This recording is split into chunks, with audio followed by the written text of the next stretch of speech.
Well, good morning. I'd like to join Gary in saying welcome to all of you that are here with us today. And I'm glad you decided to still join us, even though Greg's not here.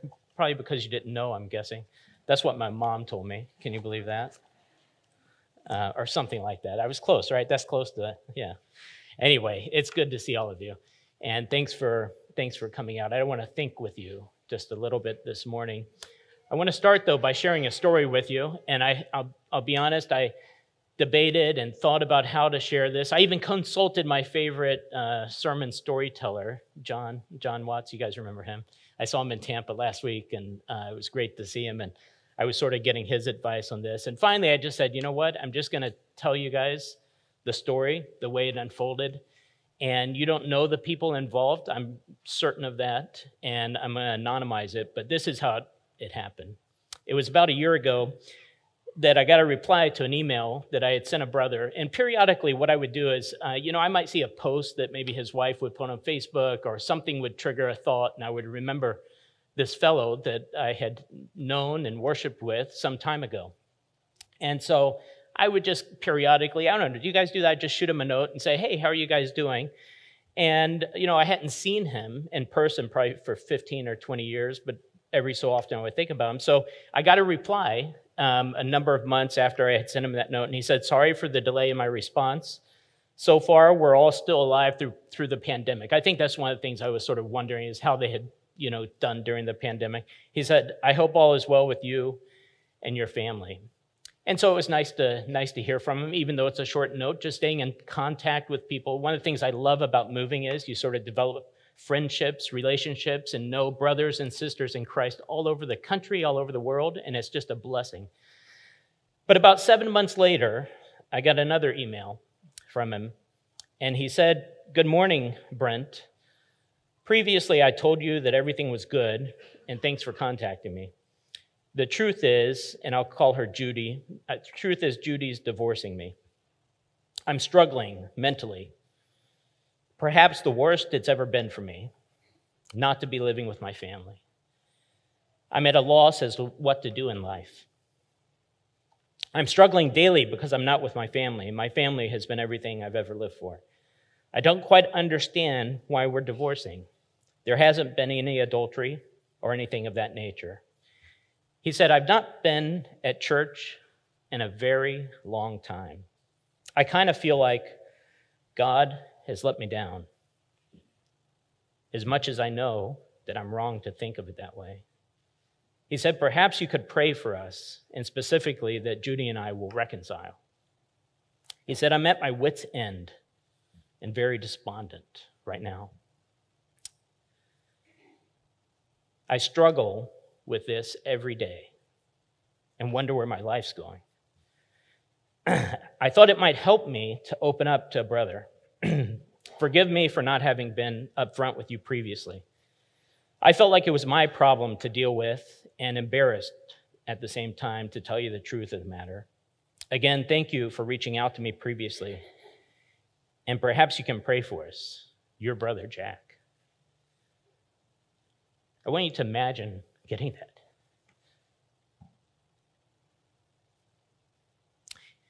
We had worshiped with this family on a regular basis when we lived in another part of the country.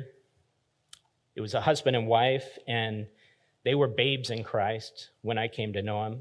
We both had young families at the time. Our kids played together, and it was probably some 20 years ago. And then we moved to another area, and we're not in frequent contact with them. But I was aware that they had made a big decision. They had decided to move to another part of the country. And you know why they decided to do that? I should have brought my little trick. I have a trick that I use to stop from getting emotional sometimes, but I forgot my trick. I didn't think I was going to get quite as emotional with this, but they did it because they wanted their children to grow up around more Christians and the children of Christians so that they would have more godly influences. I remember him saying to me on one occasion, he said, we moved for God. They were dedicated Christians. And They left their home, they left their extended family, and moved to a place where they thought they could have more godly influences surrounding their children. And so, as you can probably tell, when I heard about this circumstance, it was crushing. And it was crushing for me being at quite some distance from the circumstances. And I can't imagine what it was like for this individual, the two of them going through what they were going through, as well as their family. So what do you do? What do you do in a case like that? I won't go into all the details, but I'll just tell you there's a sense of, it's very challenging to try to fix so many things that seem to have developed over such a long period of time. And I kept asking myself from when I knew them, how they had arrived at this point. I kept trying to ask, how could this have happened? And it turns out after they moved to the new location, they immediately joined themselves with a local church. Frankly, I don't know how well they integrated, and I'll tell you why. They talked different. They were from another part of the country, and they just sounded like foreigners probably to most people. And they probably had different habits and behaviors. And I'll just say that I think in a lot of our churches, things are so homogenous and uniform that sometimes we don't make room for the folks that are a little bit different. They certainly would have seemed like outsiders in many respects, I think. And then what was more, and I didn't really have firsthand experience with this, but they had a disabled child. I knew that they had a disabled child, but apparently as he got older, and he was nonverbal, but he would, periodically let out various sounds and so forth. And so they were conscientious. And during worship, one of them would take their son out of the building, either during worship, during the Lord's Supper. And I think as a result, they also weren't able to attend classes on a regular basis. And after a while, it got to the point where one of them would just stay home with the child and the other would go to worship. And then they said, you know what, we hate worship, not worshiping together. And so they tried to worship together in their home. And then one of the other children realized if he sort of picked at his sister that everything could blow up and they could stop, It was sort of like, and so they would just give up. And so after a while, they even stopped their at-home worship until by the time I heard this story, they hadn't been going to church for many years, probably like 4 years or longer. It reminded me of this idea of a slow, gradual departure. Each step, I think they could probably rationalize. They perhaps even felt it was necessary. And I think because I was only looking at this from a distance, that I was able to see something that I might not have been able to see if I were up close. And that is the need for compassion in the church toward our brothers and sisters who are maybe on the fringes, maybe aren't fully integrated into the group, maybe seem like outsiders in some way. And I kept wondering what could have happened differently. What if someone had relieved them a time or two during worship? I actually thought about a few of our ladies who likely would have swept in and said, hey, let me take him today so you guys can stay here together.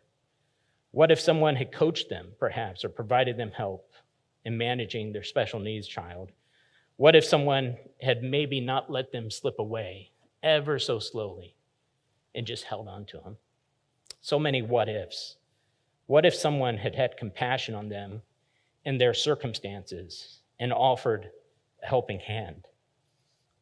Could we have had a different ending? And maybe we haven't seen the final ending, but could there have been an alternate ending for this story about Jack and Judy?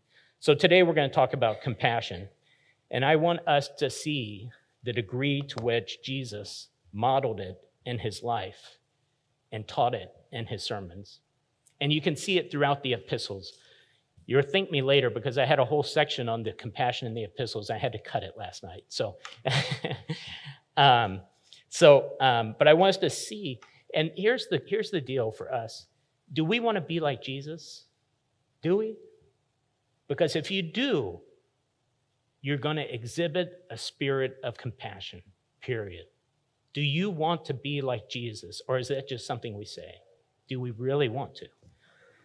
You know, the word most often translated compassion is, I'm going to try to say this, and you guys can help me, zomahi.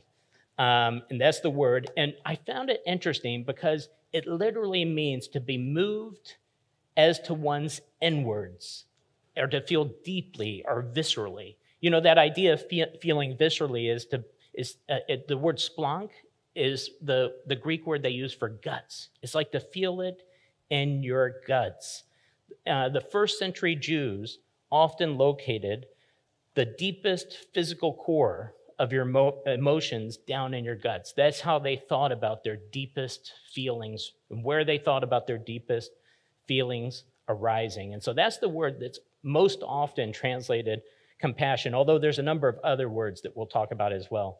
But here's the question I just want us to ask ourselves, and I want us to try to be as reflective as we possibly can. And I will say this, I think in so many ways, I think the group here does a really great job, but I think there's areas where we still can improve. I'm pretty sure of that, and I hope that we can touch on those. I don't want to pretend like, I think we have a very compassionate group in many ways, in some respects, and in others, I think we have plenty of room for growth, and that we can continue to grow to be more like Jesus. So how well have Christians done at being compassionate? How well have the Christians with whom we have the closest fellowship done in being compassionate? And then how well have we done personally in being compassionate? You know, I think sometimes I think about myself and I don't think I've done that well. I'm an engineer. You know, engineers think about logic and reason, rationality. This word and this emotion is about feeling. It's not about logic and reason, rationality. And so I'm not sure that I've done all that well. And so I thought I would study it, I thought I would challenge myself, and I thought I would share it with you. Our objective is to be more like Jesus. So I want us to look through a number of passages in the New Testament and look at Jesus's example of compassion. To whom did he show it, or to whom did he show compassion? How did he feel it? What did it result in? And then some other observations about this. So let's look at a few passages here. You know, as Jesus' ministry was beginning, we read in Mark 1, verse 4, starting in verse 40, the leper came to him, imploring him, "Make me clean." And Jesus was moved with compassion and healed the leper. You know, it's interesting that this is certainly an individual that's on the outside, right? This is someone that was literally an outcast. How could this help Jesus? How could it advance his cause? Was not Jesus' consideration, right? Jesus felt compassion towards this leper, and he chose to cleanse him. In Mark chapter 5, you'll recall when Jesus and his disciples crossed the Sea of Galilee and came to the country of the Gadarenes, that he encountered a demon-possessed man wandering in the mountains and tombs, crying out and cutting himself with stone. And then after casting the demon out, notice what it said. It said, he who had been demon-possessed begged him that he might be with him. However, Jesus did not permit him, but said to him, "Go home to your friends and tell them what great things the Lord has done for you and how he has had compassion on you." You know, this is someone that everybody else would avoid, right? This was not somebody that people wanted to be associated with. And did he deserve the compassion by our way of thinking? You know, probably by our way of thinking, we would maybe no. But Jesus showed him compassion as well. And he healed that demon-possessed man. You know, after passing through Capernaum, where he healed the centurion's son, he enters the town of Nain, south of Nazareth. As recorded in Luke 7, he came near to the gate of the city, and behold, a dead man was being carried out, the only son of his mother, and she was a widow. And a large crowd from the city was with her. And when the Lord saw her, he had compassion on her and said to her, "Do not weep." And then he came and touched the open coffin, and those who carried him stood still. And he said, "Young man, I say to you, arise." So he who was dead sat up and began to speak, and he presented him to his mother. Imagine how she felt at that moment. Compassion for those who were mourning the loss of loved ones is another example that we see from Jesus. Just before empowering, and sending out the 12 disciples to heal sicknesses and disease, it's recorded in Matthew chapter 9 that Jesus went about all the cities and villages, teaching in their synagogues, preaching the gospel of the kingdom, and healing every sickness and every disease among the people. But when he saw the multitudes, he was moved with compassion. Remember, this is a feeling that starts in the gut. He was moved with compassion for them because they were weary and scattered, like sheep having no shepherd. Then he said to his disciples, "The harvest truly is plentiful, but the laborers are few. Therefore pray the Lord of harvest to send out laborers into his harvest." So he sees this multitude. He sees them as sheep with no shepherd, weary and scattered, and he has compassion on him. Do we know people that are weary, people that are scattered, people that may seem like sheep without a shepherd? And do we have compassion on them?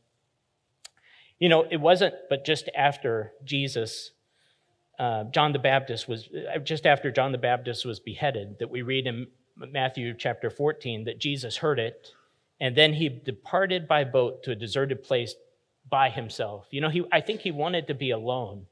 I think he needed time to mourn and grieve the loss of John. But the multitudes followed him, we read. And when he went out and saw the great multitude, he was moved with compassion for them. And he healed their sick, and he fed about 5,000 men besides women and children. So even during this incredibly tough time where he wanted to mourn, grieve, and be alone, he sees the multitude and he has compassion on them. In another account of the feeding of the 5,000, we read, "And Jesus, when he came out, saw a great multitude and was moved with compassion for them because they were like sheep not having a shepherd."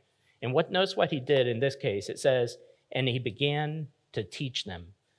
You know, earlier we saw that when he saw them sheep without shepherd, it uses the description of they were scattered and weary, perhaps directionless here in need of teaching, or perhaps because the predators, the sheep needed to be protected, they needed the teaching as well. And so one of the things he did in his having of compassion was teach the people. And then Jesus heard, as Jesus heads to the region of Tyre and Sidon in Matthew 15, he continues healing. And in 15:29, Matthew 15, chapter 15 and verse 29, we read that Jesus departed from there. He skirted the Sea of Galilee and went up to the mountain and sat down there. And then great multitudes came to him, having with them the lame, the blind, the mute, the maimed, and many others. And they laid them down at Jesus' feet, and he healed them. So the multitude marveled when they saw the mute speaking, the maimed made whole, the lame walking, and the blind seeing, and they glorified the God of Israel. And Jesus says to his disciples, "I have compassion on the multitude, because they have now continued with me 3 days and have nothing to eat." So this multitude had all sorts of people with him, and Jesus had compassion on him. And when you read that list of the people, do those seem like the people that often would be outcast? They would be on the outside, maybe rejected by many, and yet Jesus felt compassion for them. And then even as his death was drawing near, and his disciples wanted to quiet the people, Jesus, upon hearing 2 blind men calling out, said, "Have mercy on us, O Lord, Son of David." What does Jesus do? He stands still, calls them, and asks them what they want. And it's recorded that Jesus had compassion and touched their eyes, and immediately their eyes received sight, and they followed him. Imagine, he's busy, he has a schedule he's trying to keep, and yet he stops and he has compassion on these individuals. So let's just make a few observations from all of these examples of Jesus. First of all, and this is interesting to me, I don't think I realized this before I started studying, but did you know this is the emotion that Jesus is said to feel more than any other in the Gospels? Does that not strike you? Of all the emotions you can imagine us having, or Jesus having, this is the emotion that he's said to have more than any other. This splachnozomi that Jesus felt so often was an emotional reaction to this that he felt in his gut as he observed other people's suffering. His guts twisted for hungry people, for sick people, for blind people, for people grieving lost loved ones, and for people who were spiritually harassed, lost, and exhausted. It may be difficult in a town full of engineers, or maybe a church full of engineers, to think about this, because we're not great at feelings, right? But that's what Jesus did. And we're going to have those types of feelings if we're going to be like Jesus. If we want to be like Jesus, and this is the emotion, the feeling that is most attributed to him, do you think we need to have it? I think so. If we want to be like Jesus, we must feel compassion. Secondly, compassion was shown toward the multitude, and often specifically directed toward the disadvantaged and marginalized. I was thinking through this, and I had to ask myself, did Jesus give the people he was compassionate to a litmus test? Did he make sure that they were deserving of his compassion? If anybody could have done that, it would have been Jesus. But as you read the stories, you don't see a bit of that, do you? I was told a story recently. I don't know if you guys, a friend of mine does a little seminar that he and a friend, another guy that I know, do a seminar on the eldership. And they'll often present case studies, and they'll break you in the group, and then you do, and I wasn't at this particular event, and the fellow didn't tell me about it. It was another friend of mine said that they weren't doing the one there. The group was doing it on their own. But they broke into this case study, and this one brother was in need. And in particular, he just couldn't maybe pay an electric bill or something of that nature. And they got into their group, and there was an elder in every group. And the first comment, what do you think the first comment was about what we should do in this case study? The first comment was, well, I want to check his attendance record. What's missing? What was missing? The gut-twisting emotion for someone in need.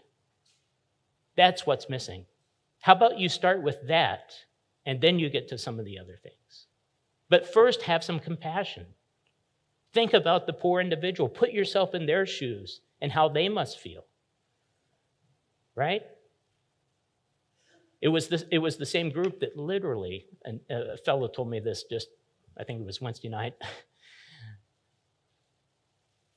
They had a sermon that basically talked about the sin of empathy. The sin of empathy.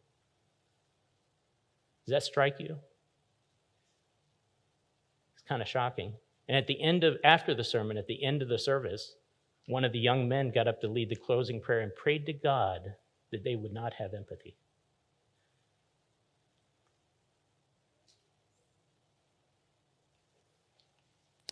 Is that what Jesus did? When he looked at that multitude, did he say, well, let me see if they've done all the right things? Have they lived just right? Have they followed every one of my laws? Have they made good decisions in their lives? Do they believe exactly what I need them to believe? Do you think that's what Jesus was doing in those stories that we read? And were these mainstream individuals the ones that would fit in? Were they the ones that had it all together, maybe were pulling themselves up by their bootstraps? Were they the ones that hadn't made mistakes? Or were they all devout followers of God? You guys can answer those questions, right? Now, what does that say about us? How should we be when we encounter people of this nature? And then here's the other thing, and this is really inherent in the definition of the word compassion, but compassion always led Jesus to act. And compassion isn't just a feeling that you feel deeply. Compassion takes that feeling and takes action. That's what it does. Compassion always leads to action. He didn't just feel sorry for the people he encountered. He didn't say just be warmed and filled and then go on his way. He didn't make sure that it didn't interrupt his schedule, his travel, or offend his sensibilities. In every single New Testament instance of splachnosomia, the compassion, the twisting guts inspire action. And so he feeds, he mends, he comforts, he teaches the starving, the sick, the sorrowful, and the spiritually confused. Compassion always results in positive action. It starts with a feeling in the gut, and it leads to action. That's what compassion is. So do you want to be like Jesus? Let's see if the emotion can start in the gut and lead to action. That's the example that Jesus gave us. From these examples, by the way, one thing that I think we can take some comfort in and rest assured in is that Jesus has compassion on us, just like he did the people that he walked the earth with. And so he has compassion on us when we are sick or diseased, or when we're grieved over the loss of loved ones that have passed, or when we're confused and in need of direction and guidance, or when we are mistreated. We're likely to be more compassionate if we've experienced these things ourselves. Okay, now let's look at some of the teachings of Jesus, and I just have three of these. You know, as Jesus taught his disciples, and particularly Peter, about the limits, or actually the lack of limits of forgiveness, he told a story about a servant who could not pay what he owed, and he said to his master, "Have patience with me, and I will pay you all." And then the master of the servants was moved with compassion, released him, and forgave him the debt. But the servant did not do similarly for those who owed him. So the master returns with a message. "You wicked servant, I forgave you all that debt because you begged me. Should you not also have had compassion on your fellow servant, just as I had pity on you?" You know, as recipients of compassion from God, we should have compassion on others. And that's really the story of the parable of the unforgiving servant, that we ought to have compassion on others as recipients of that compassion. You know, when a lawyer came to Jesus in an attempt to justify himself, he asked Jesus, "Who is my neighbor?" And Jesus replied with the parable of the Good Samaritan. And what it was that distinguished the Good Samaritan from all the other religious individuals that passed by the man that fell among thieves and was left half dead. What was it that distinguished him? Well, when he saw him, he had compassion. So he went to him, bandaged his wounds, pouring on oil and wine, and set him on his own animal, brought him to an inn, and took care of him. Did you notice that not only did he feel compassion, but it led him to do something like that none of the other religious people were doing, right? What does that tell you? Compassion is expected even to be extended to those that we don't know well. It's not just something that is reserved for those that... Did the Samaritan know the one that had fallen among the thieves? No. And who was it that Jesus was saying was your neighbor? Okay, and then after we have come to what we have come to call the prodigal son, took his inheritance and left his father and his family and spent his inheritance on riotous living. When he could stoop no lower, he returned to his father. And what was it that drove the father's response when he saw the prodigal son returning? His father saw him and what? Had compassion and ran and fell on his neck and kissed him. And of course, the father in the story is supposed to represent our Heavenly Father, who has a deep well of compassion for those who return to him. And then finally, I thought I would just circle back. So we looked at Jesus' examples. We looked at some of his teaching. This idea of compassion is just embedded in the parables that we know so well. But he starts his teaching with the Beatitudes on the Sermon on the Mount. And he says, "Blessed are the merciful, for they shall obtain mercy." And this is a slightly different word. It's elio, or something of that nature. To have mercy, to show kindness, but not simply possessed of pity, but actively compassionate. So both at the beginning and the end of Jesus' teaching ministry, he is teaching about compassion and mercy. So let's just make a few observations about this. You know, when Jesus...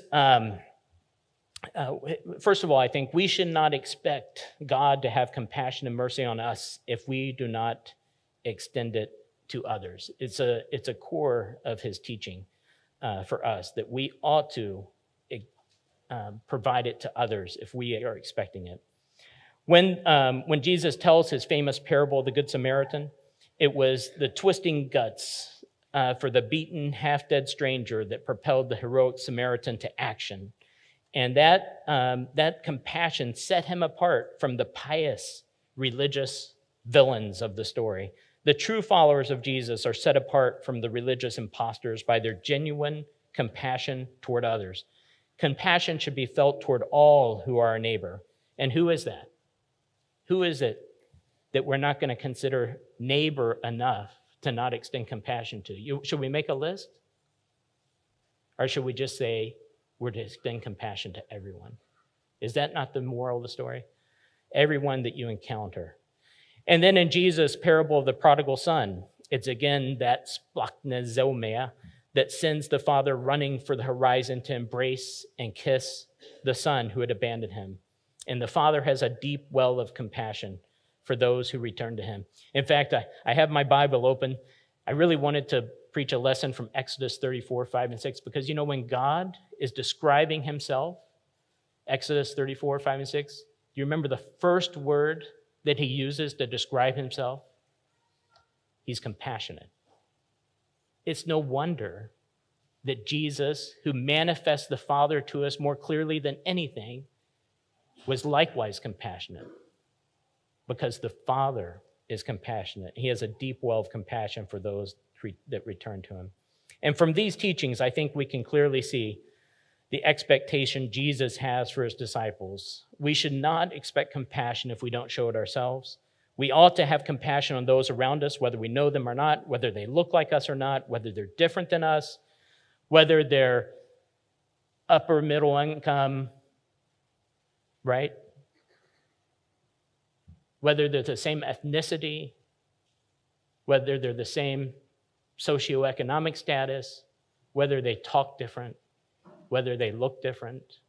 These things don't matter. And your compassion can't be limited by them.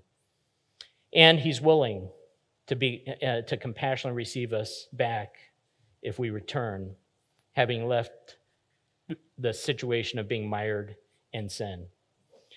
So these are fundamental characteristics of God as well as of Jesus. So I want to end here with just a call to compassion, and then the lesson will be yours. And I'll start back with those questions that we asked at the beginning. How well do you think Christians on the whole have done in terms of compassion? And then how about those with whom we would think of as having the closest fellowship with? How have we done? And then maybe just how have I and you done personally? Can we ask that question? How much attention have we been giving to compassion? I want to tell you something that really surprised me. As I was starting to think about this lesson a long time ago, I searched my favorite church websites. And we have these great search features where you can just go in and you type in the topic. So I type in compassion. What do you think I found? You guys guess. I couldn't find lessons on compassion. I would look at, and I love the preachers at these places, by the way. They're great. I have tons of respect for them. But I'm looking over like periods of time, like 10 or 20 years of sermon recordings. And I'm finding like 1 or 2 lessons on compassion. You guys, tell me why that is. What's going on? Why is that the situation? I will say I found one church website, a bunch of people I just love to death, know really well. There were a lot on one site. I was so happy to see that. And maybe they're being kept under different names, but there's a dearth of preaching that's being done on the topic for some reason. I don't understand it. I think we're scared of it. And I had a little bit of fear and trepidation myself. I was afraid you guys might think I'm a big softy or something.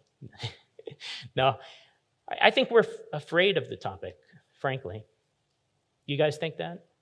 Why are we afraid of the topic of compassion? I think we're afraid because we think that if you're compassionate, it means you think anything goes, that you have to accept. But what did Jesus do? What did Jesus do, guys?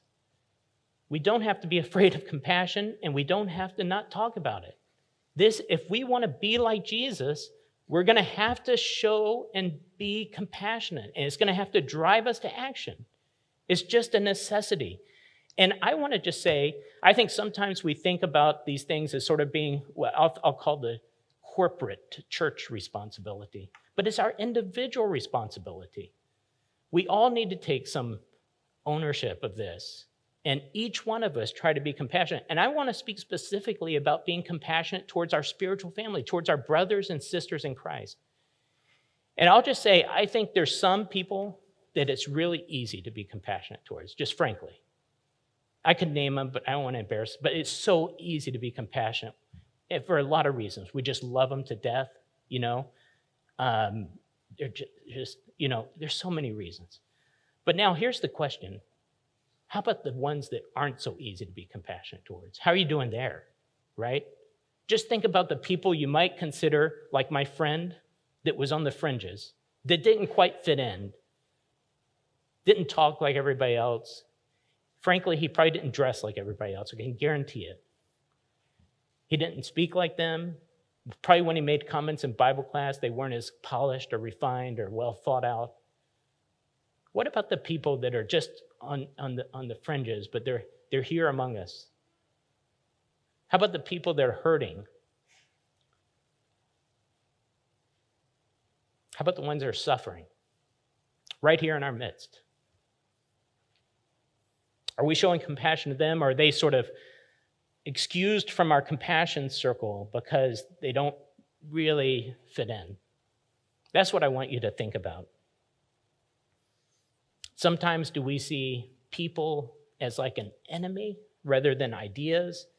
Or do sometimes we first think of how much time will be consumed on our part and therefore excuse our lack of compassion? You know, the best sermon I found one of my favorite sites had 2 lessons on compassion. One was by a preacher that is no longer with us and was probably more than 10 years ago. And the other was probably the best sermon I've heard on compassion from the most unpolished speaker. It was a fellow that had just finished cancer treatment.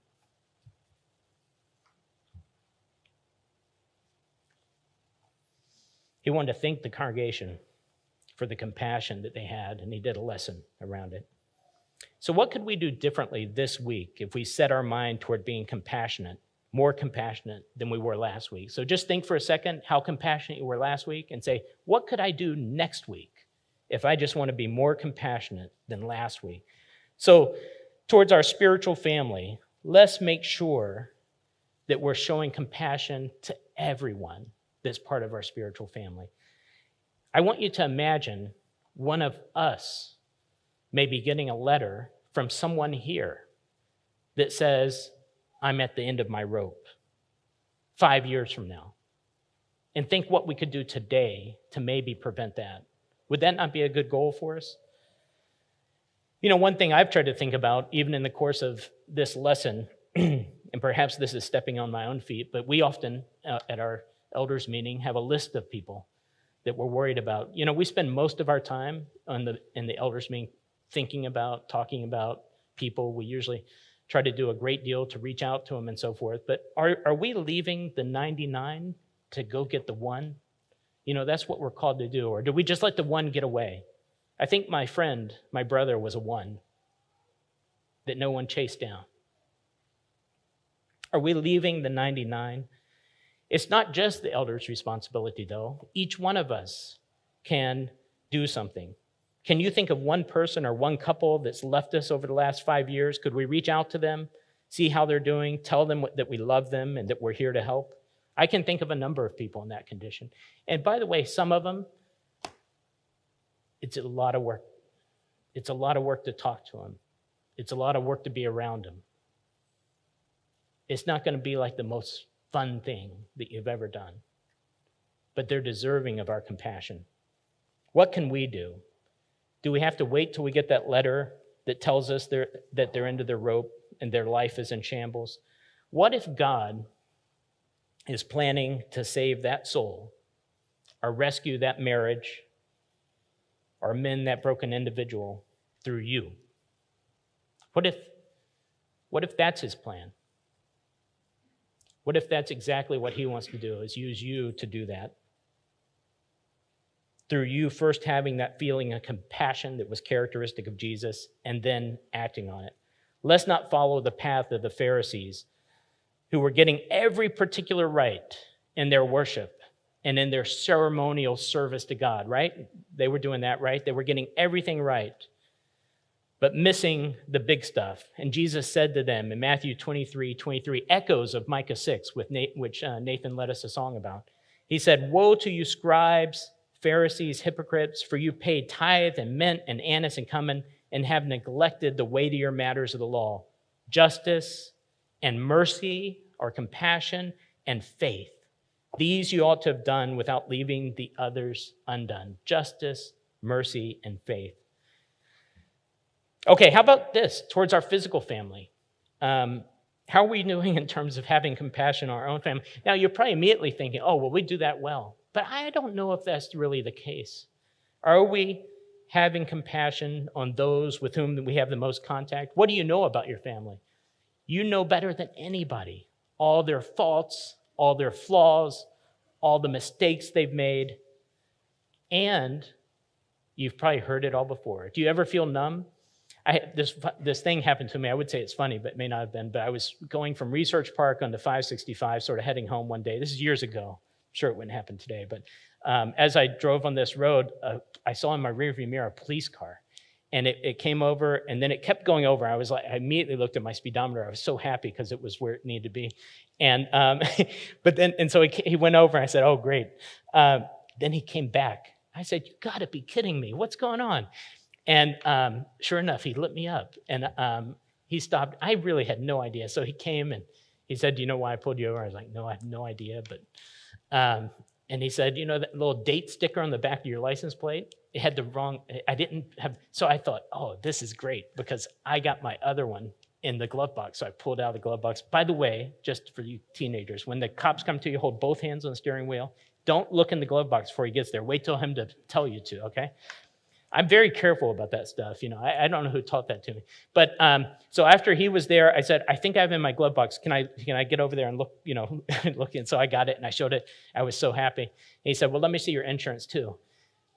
I must have had like a dozen of those little insurance cards. Not a single one with the current date. I was like, "You got to be kidding." I'm not good at that stuff, frankly. But he told me, he said, "Okay, well, that's all fine, but you're going to have to go down to the courthouse on such and such a date and prove to them that you had insurance on the day I pulled you over." I was like, "Oh, great. I feel like I'm busy and everything." So I go into this room, and I don't know, Butch or somebody may know this a lot better than I do. Not that he's been in this situation, but he's a federal judge. But I go in this room, there's like 50 people or something. And they're just calling us up one by one. And there was this officer standing up, very tall, rigid, and then a lady that was sitting at the desk, the clerk or something. And so they would come up and she would read over the charges, and then the person would be in front of them, and then they would give them I guess it was effectively their sentence. This is a little bit of a vague memory now, but I remember that it was stuff I remember one was someone had his car windows tinted and he needed to pay a fine. But if he couldn't pay the fine, he was going to have to go spend the night in jail or something. And I'll just tell you, every one of the people that came up, I got to tell you, I was my heart was breaking a little bit because I was thinking, you just wanted to jump up and help them some way, right? And it felt terrible. And what I noticed, though, that was kind of surprising to me was that the officer and the clerk seemed totally stony-faced and weren't feeling a thing. And I kept asking I was feeling so much different than they were. I kept asking myself, why is that? And it finally occurred to me that they probably see hundreds of these every day. They may have seen 2,000 or 2 million of these types of cases. And eventually, I think they just get numb. They get numb to it. That's a danger for us, I think. And it can particularly be a danger if you get numb and you no longer are compassionate towards those to whom you're the closest. And so don't fall into that trap of losing your ability to be compassionate because with that person that you're the closest to. All right, and then how about towards close associates? One of the occasions on which Jesus was said to feel compassion is when he saw the multitude, and they were like sheep without a shepherd. And what's he said to have done? He was said to have he taught them. Are we driven to teach by the deep-seated compassion, knowing that the individual is lost in sin? That should drive us. I was reminded of an article that was sent to me a while ago, but it was about why Facebook can't change minds.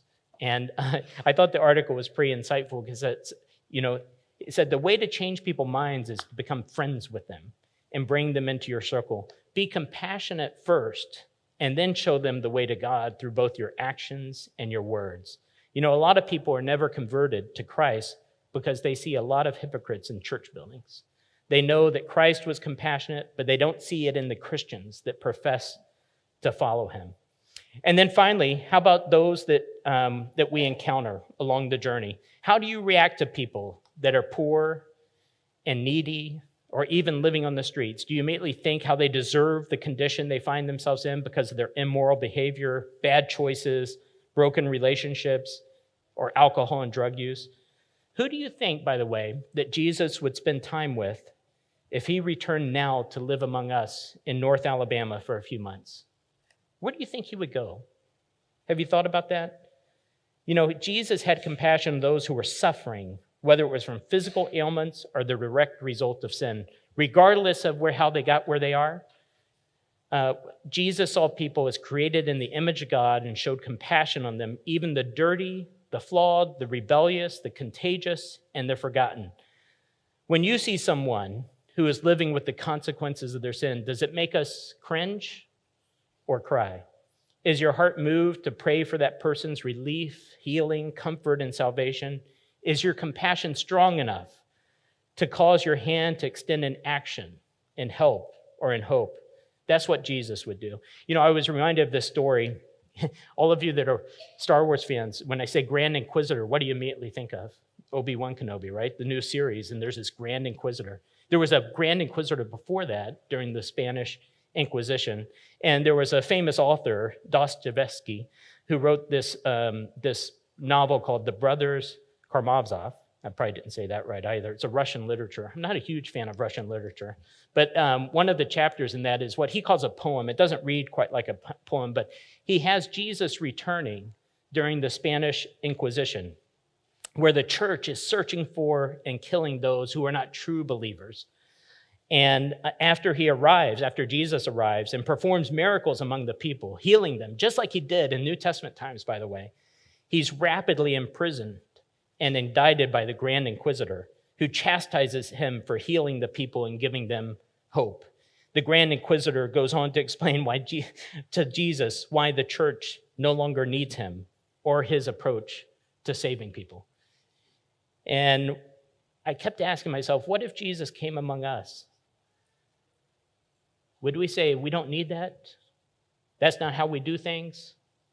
What if he brought the homeless or the poor or the needy or the dirty in our midst? Would we be scandalized? How would you feel about that? What if instead of following our traditions, he spent time with the ones that needed him most? What if he ended up preaching in the prisons or under the overpasses instead of in this pulpit? Would we react the way the Grand Inquisitor did in the story? So finally, by way of invitation, I mentioned before that Jesus was pretty undiscriminating in terms of on whom he had compassion. And if you need evidence of that, his life and his death are evidence of it. Because Jesus had compassion on us while we were yet sinners, alienated from him. His coming in the flesh was an act of compassion. The author of Hebrews describes it this way in chapter 2, verse 17. It says, "Therefore, in all things he had to be made like his brethren, that he might be a merciful, compassionate, and faithful high priest in things pertaining to God, to make propitiation for the sins of the people. For in that he himself has suffered, being tempted, he is able to aid those who are tempted." Why did Jesus take on the form of man? So that he could be merciful or compassionate to us. And as a result, as we read in Hebrews chapter 4 and 15, Jesus can sympathize with our weaknesses, and we can therefore obtain mercy and find grace to help in time of need. He died for us and offers us grace, forgiveness of our sins. If you believe that Jesus is the Christ, the Son of God, then with faith toward God, turn away from your sins and decide you're going to live a life dedicated to following Jesus and be buried with him in the waters of baptism so that you can rise to walk in a new life filled with compassion for others as you mirror the character of Jesus and of the Father. If you're subject to the invitation, won't you come as we stand and sing?